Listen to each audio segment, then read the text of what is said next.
Malady grabs the vessel with 2 hands and pushes it into the water. She hops on board behind you. God-woken. Wait till she finds out. Salty water mists your face. Your skin prickles in bright, warm sunlight. The boat bobs forward through the water, and Fort Joy shrinks behind you. Tired but victorious, the party made for the Lady Vengeance. The horrors of Fort Joy behind them. They arrived as sorcerers. They left as God-woken. The fate of this God-forsaken world now rested on their shoulders. Or at least, on the shoulders of one of them.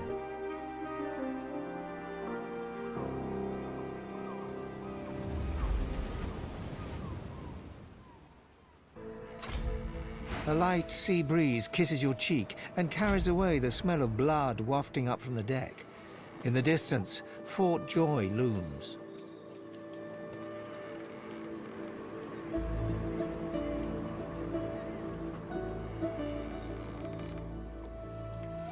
Don't stand between a prince and his principles. The Magisters learned that the hard way. Onward now. The sooner Fort Joy disappears from the horizon, the better. Perhaps the Seekers need help manning the ship.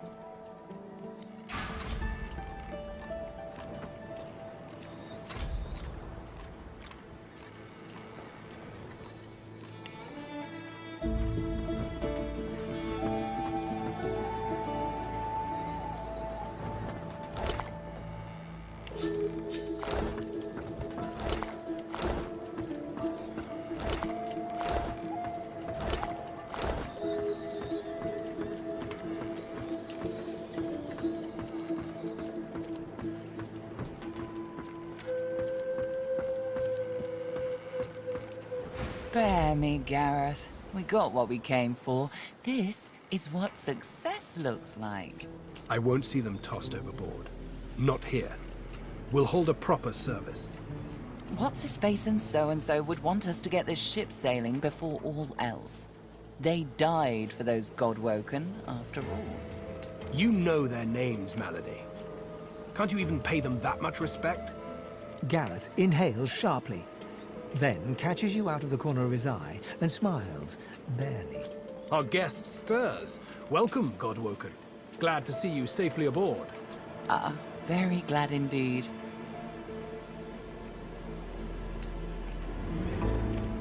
Not a moment longer than we have to, but we're in something of an impasse. The ship won't move. She's mute. We need to free her tongue. This is barbarous magic. Expedient magic, actually. The ship is made of live wood. It has the spirit of an elven ancestor tree within it. It seems Dallas has found a way to bind that spirit to her. That means only she can control it, unless we can find a way to break the bond. The Seekers, the survivors of us, have been combing the ship from bow to rudder. It hasn't been easy. This place is laced with dark magic. These Seekers have such a limited skill set. We lost a man in the search. Malady might not appreciate that, but I do. And I hope you do too. I'm sure the God-woken will be able to get the ship moving. They kind of like to feel useful, don't they? That's the spirit.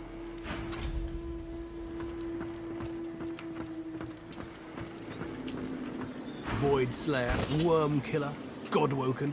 You have many names. Let's add ship's captain to the list once we get this thing moving, shall we?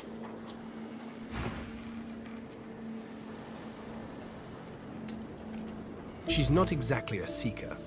She's not exactly an elf either. Half demon, Meister Siva says, and I don't doubt it. I don't know how Siva came to know her, but Malady's a proper ally. She's not easy to like, but there are times I admire her coldness. Gareth fingers the hilt of his blade. He stares at nothing in particular before turning his gaze back to you. Driftwood, of course. Little fishing village. Not very welcoming, but you'll brighten it up, I'm sure. Got family near there? Not the adventuring types. For the best, really. Meister Siever's there too. My leader. Our leader. She held the Seekers together when we had every reason to fall apart.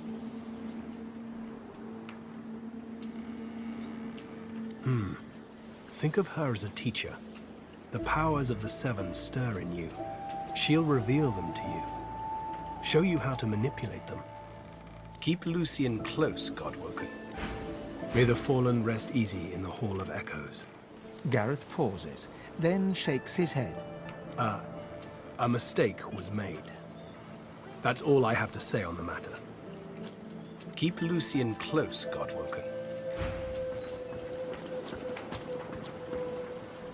Aw, there's my corrupted darling. I was just thinking of you.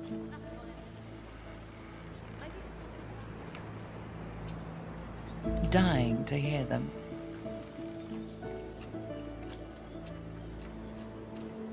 Her face crumples into a mask of concern. Her eyes are large and soulless. Why? Because I care, of course.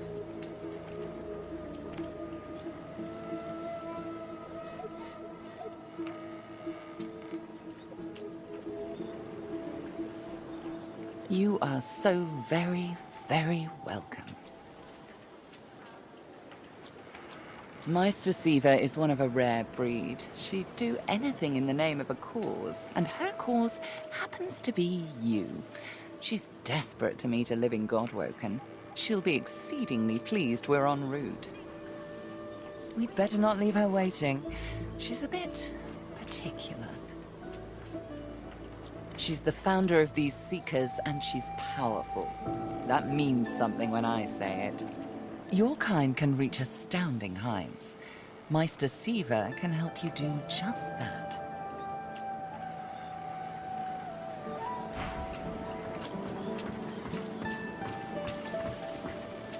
Ah, there you are. High time to stop gallivanting and resume our journey together, wouldn't you say? Off we go, then.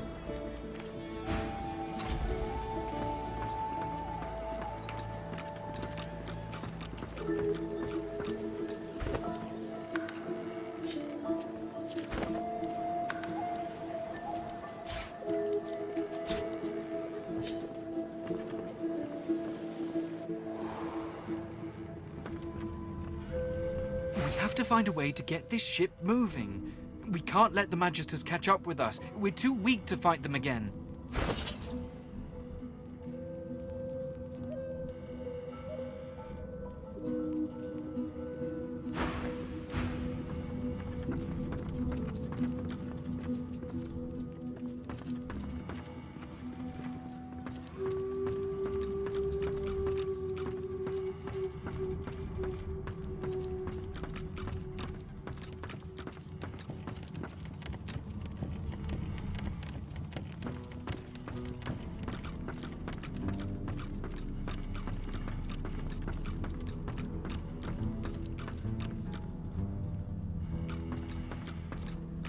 Malady says if we can get the ship to move, we can go home.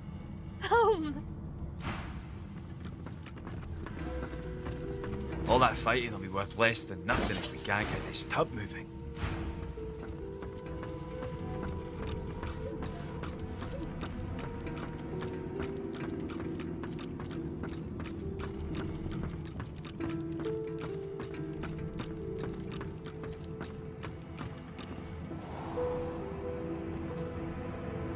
There's got to be some clue. Dallas would have trusted someone with a secret, wouldn't she? Unless there's someone still inside. You're the Godwoken, right? Then maybe you can find a way through this damn door.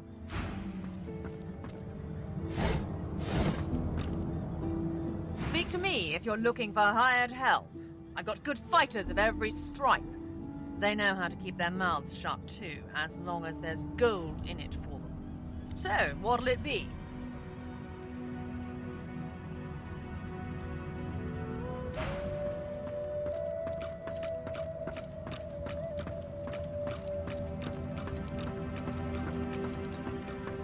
Magister Randy, Cork is mate of the Divine Eminence vessel, Lady Vengeance. Can't you say anything else? Bloody Magisters. The Seeker flexes her arms stiffly. Her joints audibly pop. She sees you draw near. I owe you, Godwoken. Without your help, I'd likely still be a prisoner around here, not guarding Alexander the bloody Divine himself. She nods her thanks and immediately winces, laying her hand on the back of her neck. He must be tougher than he looks, to have survived that fight with you and the others. The wicked ones are always the last to shuffle off to the Hall of Echoes, though, ain't they?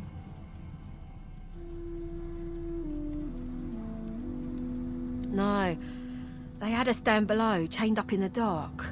But the Reds were up to something in here. Maybe it was just the lack of food and rest playing tricks, but I swear I heard chanting and horrible moaning coming from here. But when we broke free, it was empty.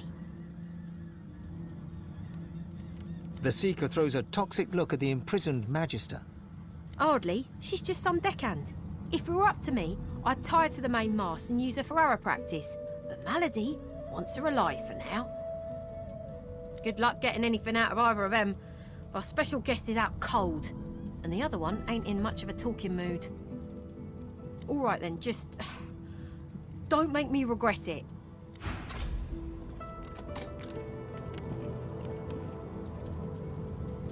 I'll keep an eye on the Red until the cage is locked again. A young Magister paces around the brig, fussing over Alexander's unconscious form. She leans over and applies a damp cloth to his brow. She notices you observing her. She straightens her back and sets her jaw in a defiant scowl. Magister Ranley, Corker's mate of the Divine Eminence vessel, Lady Vengeance. That's all the information I'm giving to any of you lot, so stow your questions. Ranley, Corker's mate, Lady Vengeance.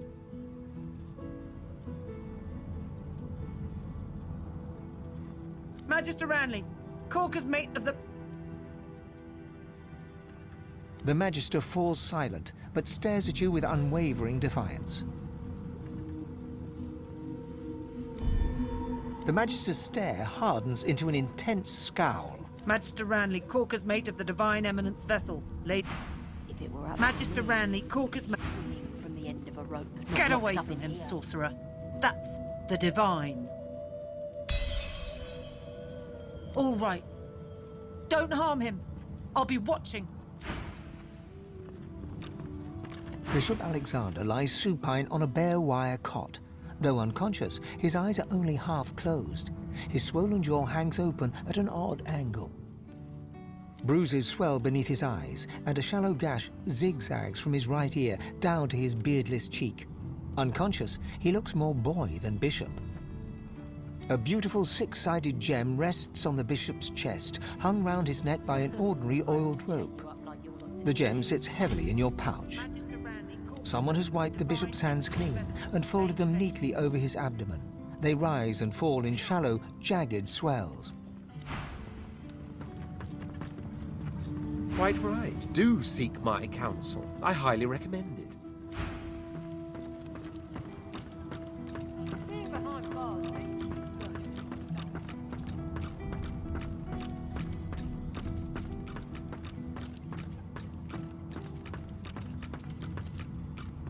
The door seems like any door, at least at first.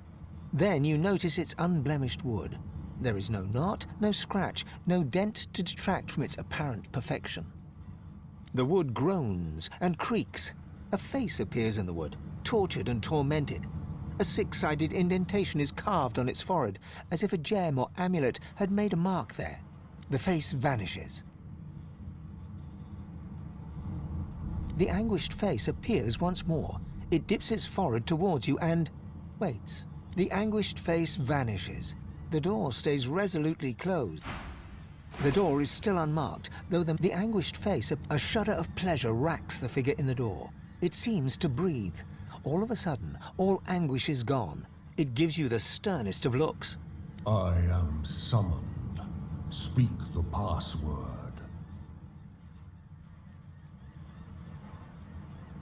No. The human mind is as simple as it is stubborn. My answer remains as ever No. This is the stateroom. Authorized person. You waste your...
This is the...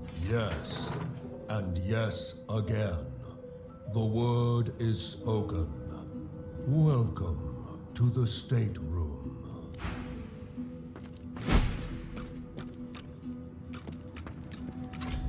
Just one more moment, please.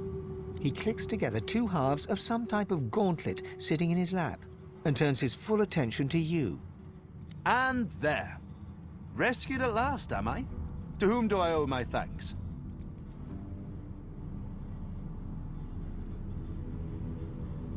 Armor? Such a limiting word, but yes. It serves that purpose, amongst others. Dallas has been keeping me prisoner here, but I try to keep working on my own projects when I can. Dallas didn't tell me anything if she could avoid it. But I did overhear her practicing an ancient lizard dialect. Significant, perhaps, don't you think? Lizards apparently have ancient magic that allows them to control slaves that bear their mark by singing a song. Dallas must have had an interest in those techniques.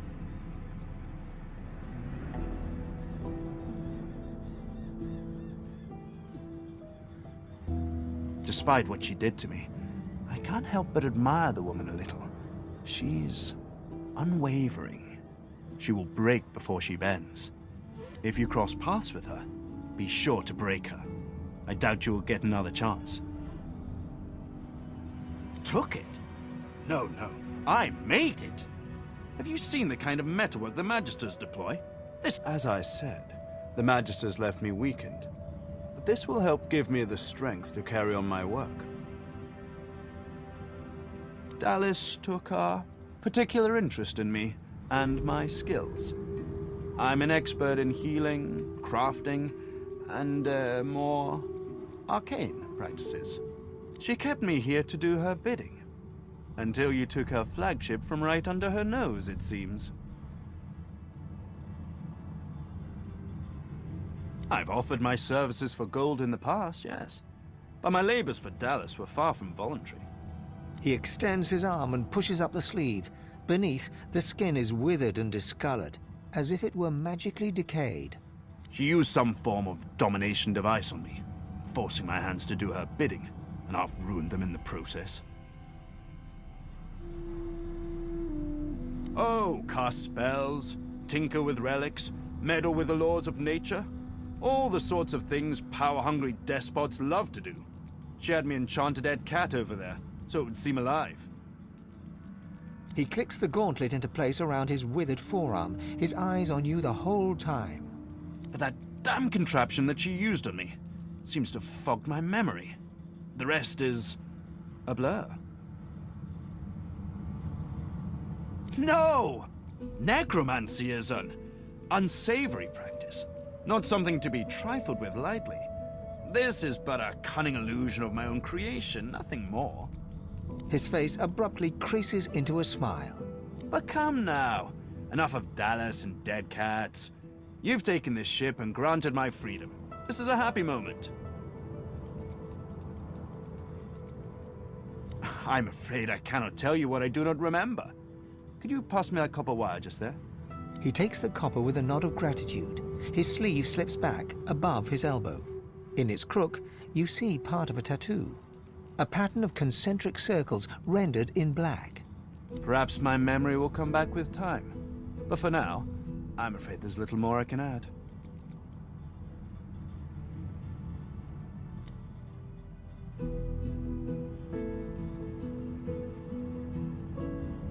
I'm doing my utmost to be civil to you, under rather trying circumstances.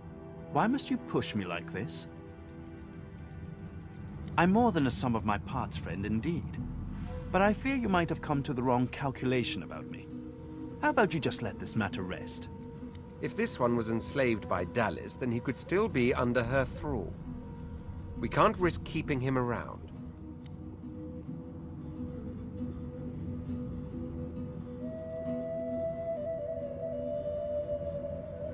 He takes your hand in his gauntlet-clad fist and shakes it. There's a lot more power in his grip than his slender frame would suggest. Call me Tarquin, and consider me at your service.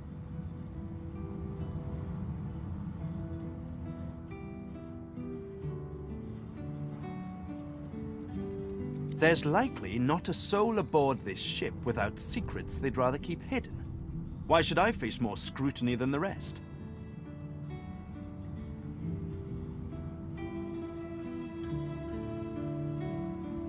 Ha! Wit's a fine weapon. You wield it well. My story is my own for now. Perhaps there will be more I can share with time.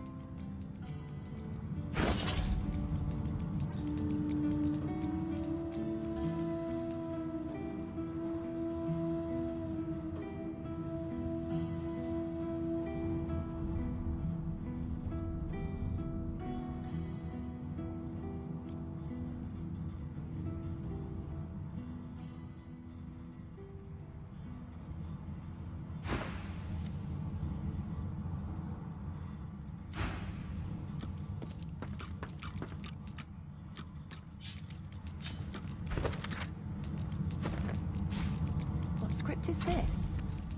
Whatever it is, it appears to be written in verse.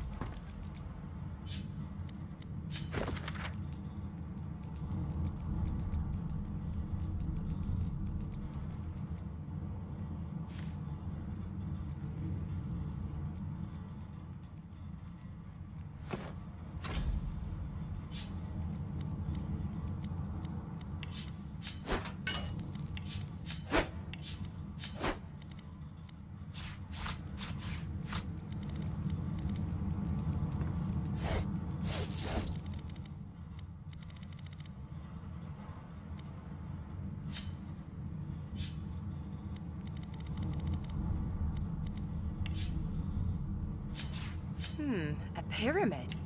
What on Rivellon is this for? A teleporter pyramid. Only one way to find out if it works. Try using it.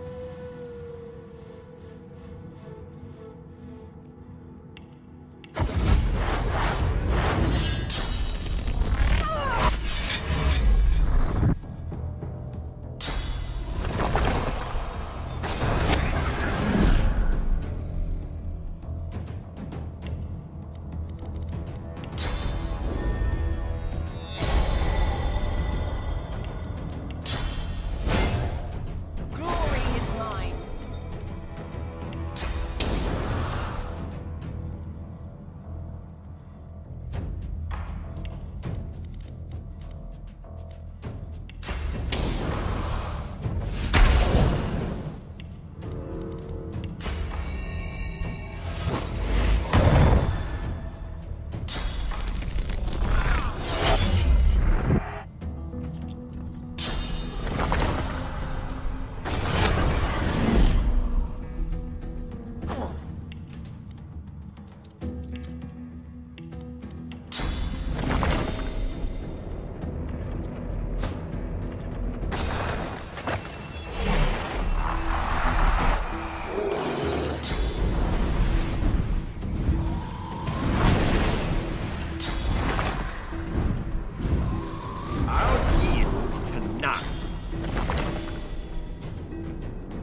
Or victims?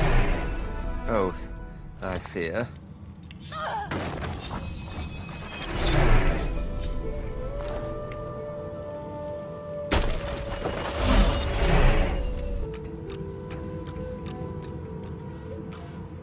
I'm a monster. I click and clack as I stalk my prey. My tail rattles like a snake's. I suffer.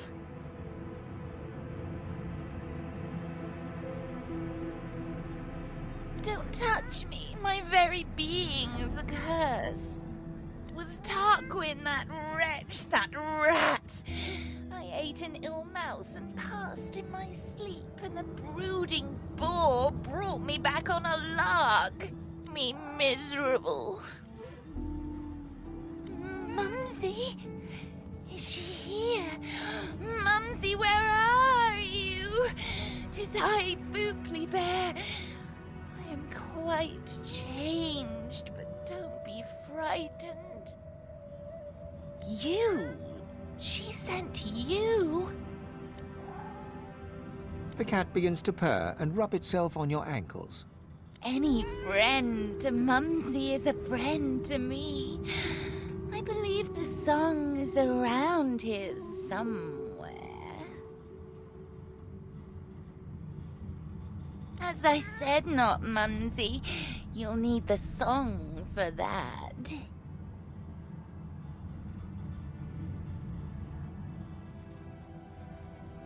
The cat purrs, an eerie clicking sound. Tell Mumsy to come back soon. Now that I am but bone, I'm too light to trip the moving door. I'm sure there's a rat back there.